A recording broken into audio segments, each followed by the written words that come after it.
L'état-major ukrainien a confirmé le retrait complet de ses troupes de la ville russe de Soudja, dans la région de Koursk. Il s'agit de la plus grande ville occupée par les troupes ukrainiennes depuis leur incursion surprise sur le territoire russe en août dernier. Samedi, la Russie avait annoncé et diffusé les images de sa reprise de la ville.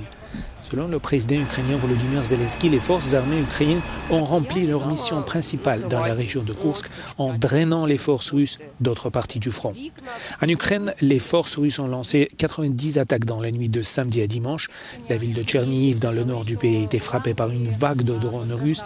Tours d'habitation et maisons ont été touchées, provoquant des incendies dans la région de Tchernihiv. Une frappe de missiles balistiques russes près de la ville frontalière de Semenivka a provoqué une panne d'électricité partielle. Selon le président ukrainien Volodymyr Zelensky, cette semaine, les troupes russes ont frappé 11 régions du pays.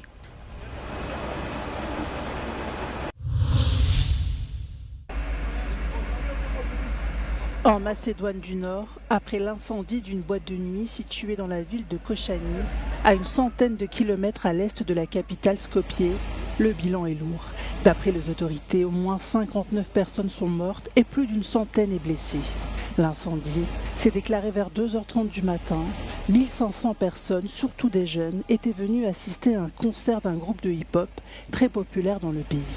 La cause du drame n'est pas connue, mais certains médias locaux avancent que l'utilisation d'engins pyrotechniques en serait à l'origine. Désemparées, les familles des victimes se sont rassemblées. Elles demandent aux autorités plus d'informations sur les circonstances de cette tragédie. Le ministre de l'Intérieur a fait savoir que 4 mandats d'arrêt ont été lancés. Les condoléances ont afflué des pays voisins. L'Albanie et l'Ukraine ont notamment fait part de leurs émotions.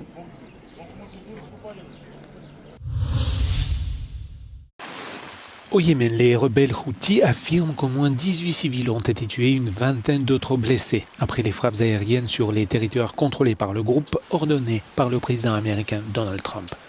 Des images publiées par le ministère américain de la Défense ont montré des avions de chasse décollant d'un porte-avions. Peu après l'annonce, les attaques ont principalement visé la capitale yéménite Sanaa et la ville de Saada, dans le nord-ouest du pays.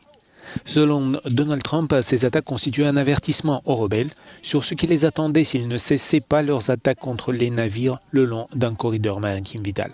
Le groupe, soutenu par l'Iran, a déclaré qu'il reprendrait ses attaques contre les navires naviguant au large du Yémen après le dernier blocus imposé par Israël à Gaza. Le président américain a également mis en garde l'Iran contre tout soutien aux Houthis et à d'autres groupes promettant de les tenir pleinement responsables des actions de leurs mandataires.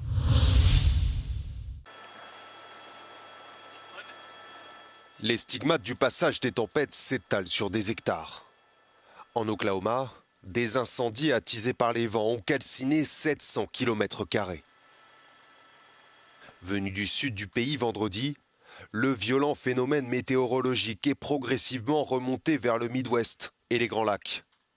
Conséquence, des incendies, mais aussi des tempêtes de poussière, des pluies violentes et une quarantaine de tornades. Les États du Missouri, du Texas, du Mississippi, de l'Arkansas, du Kansas ou encore de la Géorgie sont touchés. Près de 30 personnes ont déjà perdu la vie, tandis que les services de secours ne cessent de revoir, heure après heure, leur bilan humain à la hausse.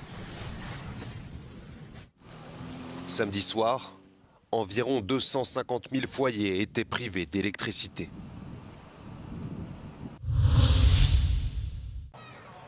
Le Vatican a publié le message de l'Angélus écrit par le pape François. Hospitalisé à Rome depuis plus d'un mois pour une double pneumonie, il a tenu à remercier les fidèles ainsi que les enfants rassemblés dimanche devant l'hôpital où il est soigné. Rappresentano una medicina simbolica per Papa Francesco, fargli sapere che stanno qui tanti bambini, io credo che allieta il cuore. Penso a quando i nostri nonni ricevevano in ospedale la visita dei propri nipotini, ringiovanivano e questo è un po' il senso di affetto, ma anche la preghiera dei bambini, che è pura e sono convinto che arriva dritta al cuore di Dio. Inquiets pour la santé du pape, des milliers de coureurs qui participaient au marathon de Rome ont également tenu à rendre hommage au souverain pontife. Ils ont observé 42 secondes de silence pour chaque kilomètre parcouru.